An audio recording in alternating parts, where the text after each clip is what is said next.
Hello बच्चों, let's read the question. Question says the plane passing through the line L equal to Lx minus y plus 3 into 1 minus L into z equal to 1, x plus 2y minus z equal to 2 and perpendicular to the plane 3x plus 2y plus z equal to 6 is 3x minus 8y plus 7z equal to 4. If theta is the acute angle between the line L and the y-axis, then 415 cos square theta is equal to. सॉल्व करते हैं question को। इस question के लिए जो की concept है वो देख लेते हैं यहाँ पर हम।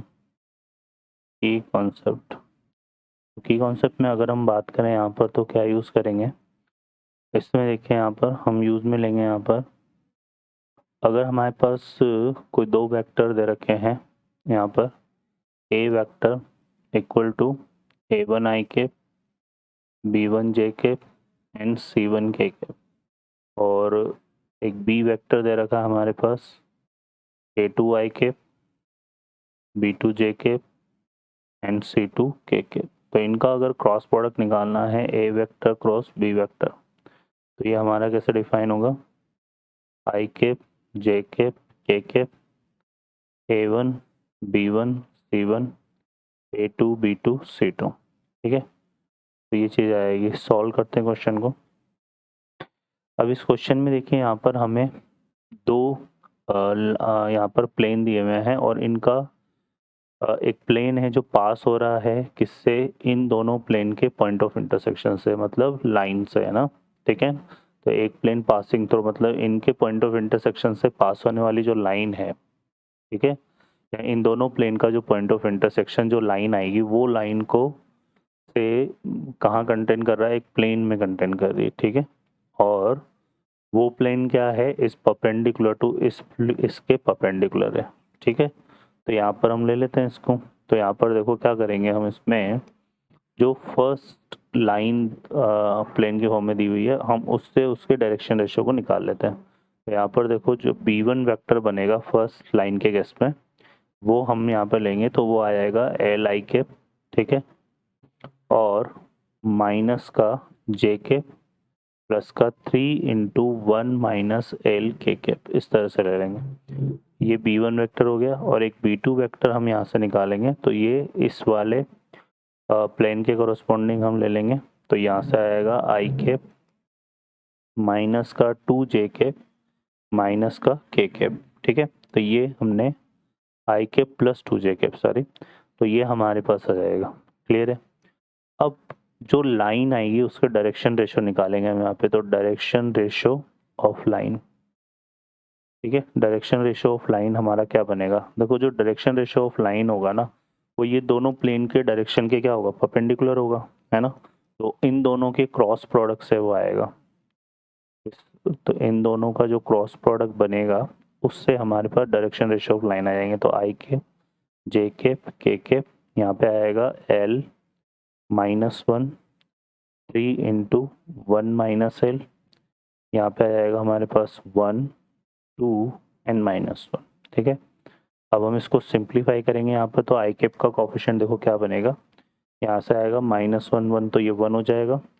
यहाँ पे आ रहा है 3 2 जा 6, है ना, तो ये आ जाएगा माइनस का। तो आई कैप का जो कोफिशिएंट बन रहा है देखो ये 6l बनेगा, नेगेटिव नेगेटिव पॉजिटिव जाएगा यहाँ पे, और ये आ जाएगा 1 प्लस का और माइनस का 6 आएगा तो माइनस का 5 आ जाएगा। ठीक है, और फिर जे कैप के कोफिशिएंट की बात करेंगे तो माइनस का l आ रहा है और यहाँ पर 3 इंटू 1 माइनस एल आ रहा है। तो 3 इंटू 1 माइनस एल और ये माइनस का l, तो ये कितना हो गया हमारे पास, यहाँ पे देखोगे तो ये हो गया 3 माइनस 3l, है ना।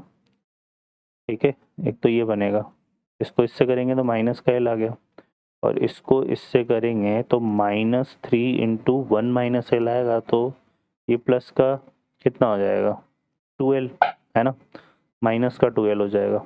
और माइनस को हम कॉमन ले लेना, प्लस का 2l आएगा लेकिन बाहर भी जे के का कोफिशिएंट भी माइनस का होगा तो उसकी वजह से ये हमारा कितना हो जाएगा j इंटू 3 माइनस 2l आ जाएगा यहाँ पर। क्लियर है। और के कैप का कोफिशिएंट अगर हम देखेंगे तो वो हमारे पास क्या बनेगा यहाँ से 2l+1, ठीक है, 2l+1, तो ये आ जाएगा हमारे पास। क्लियर है। अब सिंपल सी कहानी क्या है यहाँ पर कि ये जो प्लेन है भाई, ये पूरे रिजल्ट का जो फाइनल रिजल्ट आ रहा है वो ये वाला प्लेन आ रहा है। तो हम ये बोल सकते हैं कि ये प्लेन क्या करेगा, इस लाइन को कंटेन करेगा जिसके डायरेक्शन रेशियो क्या है, b1 vector cross b2 vector. तो हम बोल सकते हैं कि 3x plus 3x minus 8y plus 7z equal to 4 जो है वो हमारा क्या करेगा, contain the line whose direction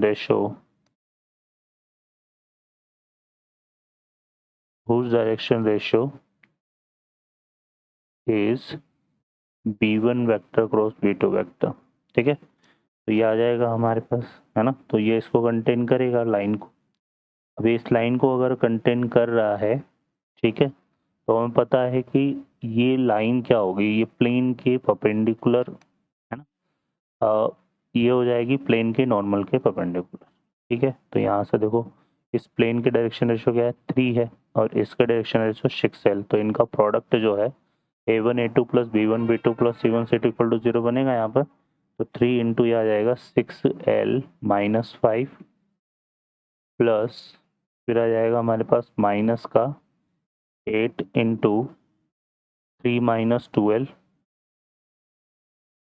ठीक है, ये आ रहा है हमारे पास, और प्लस का 7 इंटू कितना है 2l+1। तो ये हमारे पास आ गया इक्वल टू 0। अब इसको हम सिंप्लीफाई करके l की वैल्यू निकाल लेंगे यहाँ पर। तो l की वैल्यू देखो कितनी आ जाएगी यहाँ से, अगर हम इसको सिंप्लीफाई करेंगे तो ये हो गया 8 2 जा 16 प्लस का 16 और 6 3, ये आ जाएगा हमारे पास 18, और यहाँ पर कितना आ रहा है 14। ठीक है ना, तो ये आ गया हमारे पास। इसको हम पूरे को सिंप्लीफाई करेंगे तो ये आ गया, यहाँ से देखो इसको सिंप्लीफाई कर लेते हैं तो 6 3 जाए कितना आएगा 18l, ये हो गया माइनस का 30 प्लस 8 3 जा 24, तो माइनस का 24 प्लस 8 2 जा 16l और 7 2 जा 14l, है ना। ये आ जाएगा यहाँ से, और यहाँ पे 7 इक्वल टू 0। तो ये हो गया हमारे पास, यहाँ पे कितना हो गया यहाँ से देखेंगे तो ये माइनस का 30 माइनस का 24। ठीक है ना, तो ये पहले इसको ऐड कर लेते हैं। तो 16l और 14l तो 30l हो गया, 30l और ये कितना हो गया 48l आएगा ये। ठीक है, और यहाँ से हम करेंगे तो माइनस का 30 और माइनस का 24, तो माइनस का 54, और इसमें से 7 को सेपरेट करेंगे तो यह आएगा हमारे पास माइनस का 3 5 जा 15 आएगा बच्चों, ये हमारा है ना 15। ठीक है, अब सही है। तो ये 8 हो गया है ना, ठीक है ना, तो 8 हो जाएगा, और ये माइनस का 8 और माइनस का 24 करेंगे तो फिर ये 36 कितना आएगा हमारा, आ जाएगा ये 32 इक्वल टू 0। तो L की वैल्यू हो जाएगी 32/48, मतलब हमारे पास कितना आ गया ये 2/3। ठीक है ना, 16 से कैंसिल हो रहा है, तो ये आ जाएगा हमारे पास 2/3। क्लियर है। अब फर्दर यहाँ से अगर हम देखेंगे तो L की वैल्यू आ गई। इस L की वैल्यू को पुट कर देंगे हम लाइन के डायरेक्शन रेशियो वाले वेक्टर में। तो लाइन के जो डायरेक्शन रेशियो है हमारे पास हो जाएंगे, यहाँ पे देखो क्या, डायरेक्शन रेशियो ऑफ लाइन। तो ये कितना बनेगा हमारे पास, ये आ जाएगा हमारे पास, देखो इसमें पुट कर देंगे 2/3 को यहाँ पर। तो 6 इंटू 2/3 करेंगे तो 2 2 जा 4 माइनस, तो ये माइनस का 1 आ गया। ठीक है, यहाँ पे पुट करेंगे तो 3 माइनस ये कितना था 2/3 ना, तो 4/3 हो जाएगा ये, तो कितना आएगा 5/3। ठीक है, और यहाँ पुट करेंगे कितना आएगा 2/3, तो ये होगा 4/3, तो ये 7/3 हो जाएगा। तो ये आगे डायरेक्शन रेशियो ऑफ लाइन। ठीक है, अब क्वेश्चन हमसे क्या बोल रहा है, हमें फाइंड करना है acute angle between the line and the y axis, ठीक है। तो एंगल लाइन और वाई एक्सिस, तो हम इक्वेशन ऑफ अगर वाई एक्सिस की बात करें, इक्वेशन ऑफ वाई एक्सिस को अगर वेक्टर फॉर्म में लिखे हैं तो, या फिर उसके डायरेक्शन रेशो की बात करें तो उसके डायरेक्शन रेशो क्या होंगे, 0 1 0, है ना, ये आ जाएंगे। बस अब हम यहाँ से निकाल लेते हैं। तो cos थीटा, यहाँ पर हम निकाल लेंगे angle between line and y axis.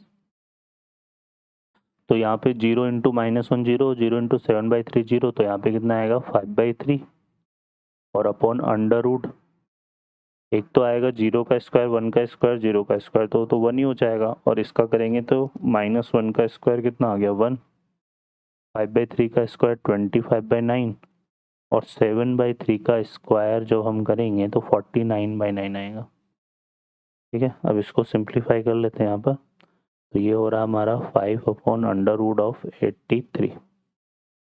ठीक है, अब इसको सॉल्व करेंगे यहाँ पे।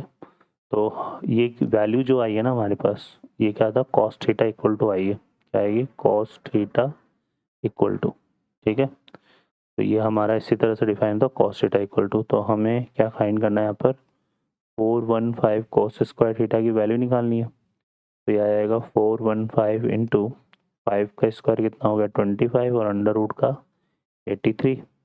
अब इसको सॉल्व करेंगे यहाँ से, तो ये कितना आएगा, देखो 3 5 ज़ा 15, है ना, ये आएगा हमारे पास, कितने टाइम कैंसिल हो जाएगा ये हमारे पास, तो 5 3 ज़ा 15 और 5 8 ज़ा 41, तो ये 5 टाइम्स कैंसिल हो जाएगा और 5 इंटू 25 हो जाएगा 125।